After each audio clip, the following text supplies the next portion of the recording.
Movie के start होते ही हम एक लड़की को देखते हैं जो एक जगह बैठ के अपनी दोस्त का इंतजार कर रही होती है। इतनी देर में उसकी नजर शूज पे पड़ती है जो सामने पड़े होते हैं पिंक कलर के। उसे बहुत ही ज्यादा अच्छे लगते हैं ये शूज और वो चाहती है कि उन्हें ले ले, और वो जब उनकी तरफ बढ़ने ही लगती है तो उससे पहले कोई और लड़की उनको लेकर चली जाती है।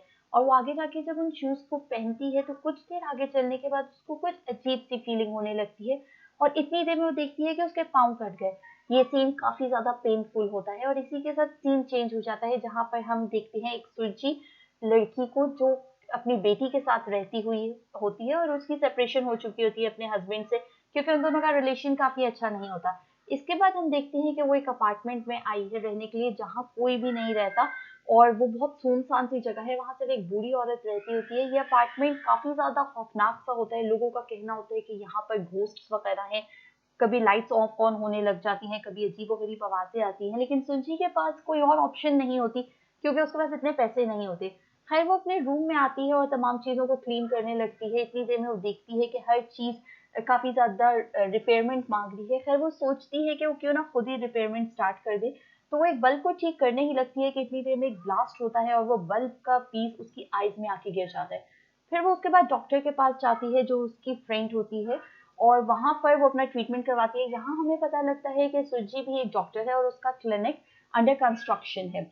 उसके बाद हम देखते हैं कि सुजी दोबारा से स्टेशन पे आ जाती है और वहां पर अपने घर जाने का इंतजार कर रही होती है कि उसकी नजर फिर से उन पिंक शूज पे पड़ती है और वो सोचती है कि क्यों ना उन शूज को उठा ले। वो इधर उधर देखती है कि क्या कोई इसका कोई मालिक तो नहीं है, लेकिन उसे कोई भी नजर नहीं आता, तो वो उन शूज को उठा लेती है क्योंकि उसे बहुत ज्यादा अच्छे लगते हैं और घर आके उन्हें ट्राई करती है। जैसे ही वो शूज पहनती है कुछ उसे अजीब सी फीलिंग होती है और उसे एक विजन दिखाई देते हैं कि एक लड़की वो शूज पहन के डांस कर रही है और साइड पे एक और लड़की खड़ी हुई है और उससे काफी ज्यादा जेलस हो रही है। इसी के साथ सुजी परेशान हो जाती है और वो समझती है शायद वो थकी हुई है इसलिए उसके ऐसे विजन्स आ रहे हैं, और वो इस सब चीज को इग्नोर कर देती है। इतनी देर में उसकी बेटी आ जाती है और उससे कहती है कि मॉम मुझे भी ये शूज ट्राई करने दे, लेकिन वो उसको मना कर देती है उसकी मॉम, और उससे कहती है कि नहीं, बिल्कुल भी नहीं, तुम ये शूज ट्राई नहीं कर सकती। इसके बाद वो सुरजी आ जाती है उस लड़के के पास जहाँ पर वो क्लिनिक की कंस्ट्रक्शन हो रही होती है, और उसको कहती है कि क्यों ना आज का रात का खाना तुम हमारे साथ खाओ। खैर वो ओके कर देते हैं और उसके बाद हम देखते हैं कि सुरजी वापस आ जाती है और मौके का फायदा उठा के उसकी बेटी देखती है कि सुरजी घर पे नहीं है तो वो शूज ट्राई करने लगती है। वो शूज उसको काफी ज्यादा बड़े होते हैं उसकी बेटी को, लेकिन अजीब बात ये हम देखते हैं कि जब वो पहनती है तो वो उसके बिल्कुल साइज के हो जाते हैं, और फिर उसको भी कुछ विजन्स दिखाई देते हैं, डिफरेंट विजन्स। उसके बाद हम उस लड़के को देखते हैं जो कंस्ट्रक्शन में हेल्प कर रहा होता है, वो घर आता है और वो उसको देखकर काफी ज्यादा उसकी बेटी गुस्सा हो जाती है और वो कहती है कि आप कौन है और मेरे बाबा के साथ क्यों नहीं रहती। तो ऐसी सिचुएशन में वो उसे डांटती है और उसे चले जाने को कहती है। वो चले जाता है तो लड़के को इतनी देर में नजर पड़ती है दोबारा से उन शूज पे नजर पड़ती है। लड़का होने के बावजूद उसे वो शूज बहुत ज्यादा अट्रैक्ट करते हैं और पसंद आते हैं। उसके बाद सुजी को डिफरेंट विजन्स नजर आने लगते हैं, इवन के ख्वाब में भी वो देखती है कि एक लड़का और लड़की ब्राइड और ग्रूम के ड्रेसेस में आ रहे हैं, और इसके बाद वो देखती है कि इसकी बेटी ने वो शूज पहने हुए हैं और वो रूप से छलांग लगाने लगी, और जैसे ही वो उसे पकड़ती है तो उसके पाँव कट जाते हैं। ये सब कुछ देखकर वो बहुत ज्यादा परेशान होती है, अपसेट होती है, और वो बहुत ज़्यादा खौफ़ज़दा हो जाती है इस सब चीज़ से। इतनी देर में वो देखती है कि उसकी बेटी के पास वो शूज़ होते हैं, वो उनको वापस लेती है। उसके बाद उसकी फ्रेंड को हम देखते हैं, वही डॉक्टर फ्रेंड आती है और वो देखती है कि उसकी बेटी के पास वो शूज़ हैं, उसे भी बहुत ज़्यादा वो पसंद आते हैं शूज़, और वो जैसे ही सुजी वहाँ पर नहीं होती, वो उन शूज़ को चुरा लेती है। अजीब कुछ बात थी इन शूज़ में कि एक फ्रेंड ने दूसरी फ्रेंड के घर चोरी तक कर ली। जैसे ही वो उन शूज को पहन के आगे बढ़ती है, थोड़ी देर बाद उसे कुछ अजीब फीलिंग होती है जैसे कोई उसका पीछा कर रहा है। इतनी देर में उसको ऐसा लगता है कोई उसे पकड़ लिया और उसकी आईज बाहर निकाल देता है, और उसके बाद उसको जोर का धक्का देता है जिससे वो टकरा जाती है एक शीशे से। वो शीशा टूट जाता है और उसके बाद उसकी डेथ हो जाती है, और इसी तरह से वो पिंक शूज की वजह से उसके पाँव भी कट जाते हैं। उसकी डेड बॉडी, और उसके बाद पिंक शूज गायब भी हो जाते हैं। उसकी डेड बॉडी को पुलिस लेकर आती है और वो इन्वेस्टिगेशन करना स्टार्ट करती है। पुलिस को लगता है कि ये मर्डर है। फिर सुचीज को डिफरेंट तस्वीरें दिखाई जाती हैं, और जब वो पिक्चर्स देखती है बहुत सारी और भी ऐसी लड़कियों की इसी तरह से डेथ हो चुकी होती है, वो इन पिक्चर्स में देखती है तो बहुत ज्यादा परेशान हो जाती है, और वो सोचती है कि अब उसे इन्वेस्टिगेट करना पड़ेगा कि ये शूज कहाँ से आए और कौन से हैं और क्या वजह है जिसकी वजह से इतनी प्रॉब्लम्स क्रिएट हो रही हैं। खैर वो घर आती है और वो उन शूज को अपनी बेटी के पास देखकर अगेन परेशान होती है, क्योंकि वो शूज तो उसकी फ्रेंड ले गई होती है, वो दोबारा इसके पास कहाँ से आए। खैर वो उससे छीनती है और वो उसके बाद वो शूज ले जाके डस्टबिन में डाल देती है। और उस वो समझती है कि वो कहती है कि जो शूज मुझे पसंद है उसकी वजह से किसी और की लाइफ रिस्क ना हो, इसलिए बेहतर है इसे फेंक दे। खैर वो जब वापस आती है तो देखती है कि उसकी बेटी ने अगेन वही शूज पहने हुए। वो ये बात देखकर बहुत ज्यादा परेशान होती है। इतनी देर में उसकी बेटी के पाँव से खून निकलने लगता है। ये देखकर वो बेहोश हो जाती है। उसके बाद वो देखती है कि वो और उसकी बेटी हॉस्पिटल में है और उसके पास वही पिंक शूज हैं, और वो लड़का जो कंस्ट्रक्शन कंपनी में उनकी हेल्प कर रहा है वो भी उधर आ जाता है। फिर वो लड़का उसे छत पे ले जाता है और उसे बताता है कि सेम शूज उसे एक 60 साल पुरानी पिक्चर एक मिली है, और उस पिक्चर में उसने देखा है कि सेम शूज एक लड़की ने पकड़े हुए हैं, तो कुछ ना कुछ लाजमी इसका चक्कर है।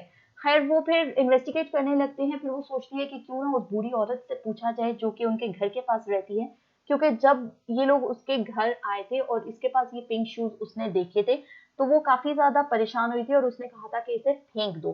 तो इस वजह से, और देखकर डर भी गई थी, तो इस वजह से वो उस बूढ़ी औरत के पास जाते हैं और उससे पूछने की बहुत कोशिश करते हैं, लेकिन वो कुछ भी नहीं बताती।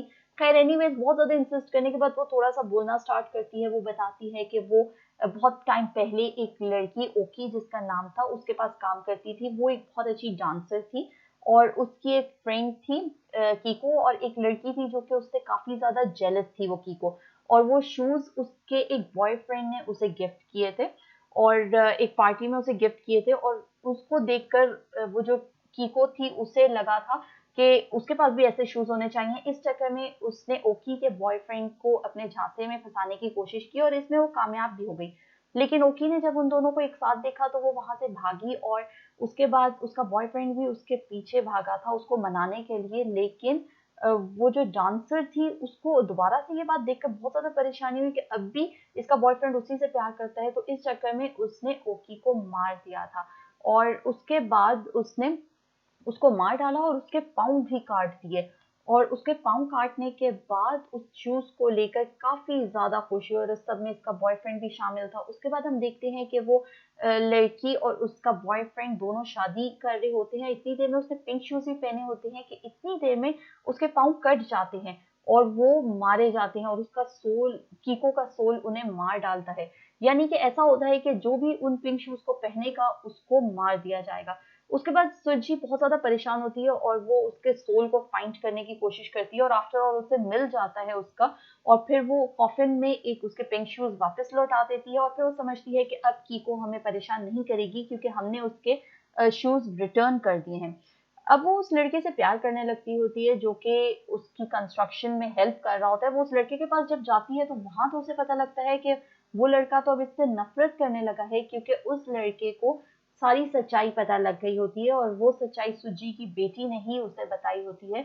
और उसे पता लग गया होता है कि उसको डाइवोर्स नहीं हुई, बल्कि उसने अपने हस्बैंड को मार डाला है। ये सुन के उसे बहुत ज्यादा गुस्सा आता है और उसे अपनी बेटी पे खासतौर पे बहुत ज्यादा गुस्सा आता है और वो उसे मारने का मन करता है, और ऐसा वो कर भी देती। इतनी देर में वो लड़की, उसकी बेटी भागकर एक स्टेशन पे पहुंच जाती है कि ये भी उसके पीछे, सुज्जी भी उसके पीछे भागती है, और वो ट्रेन के नीचे वो उनकी बेटी आने ही वाली होती है कि वो उसे बचा लेती है, और उसे एकदम से एहसास होता है कि ये तो वो है ही नहीं, बल्कि ये तो कीको है जो कि उसे मारना चाहती है उस बच्ची को, क्योंकि उसने बहुत बार उसके शूज ट्राई किए होते हैं, उसके शूज पहने होते हैं।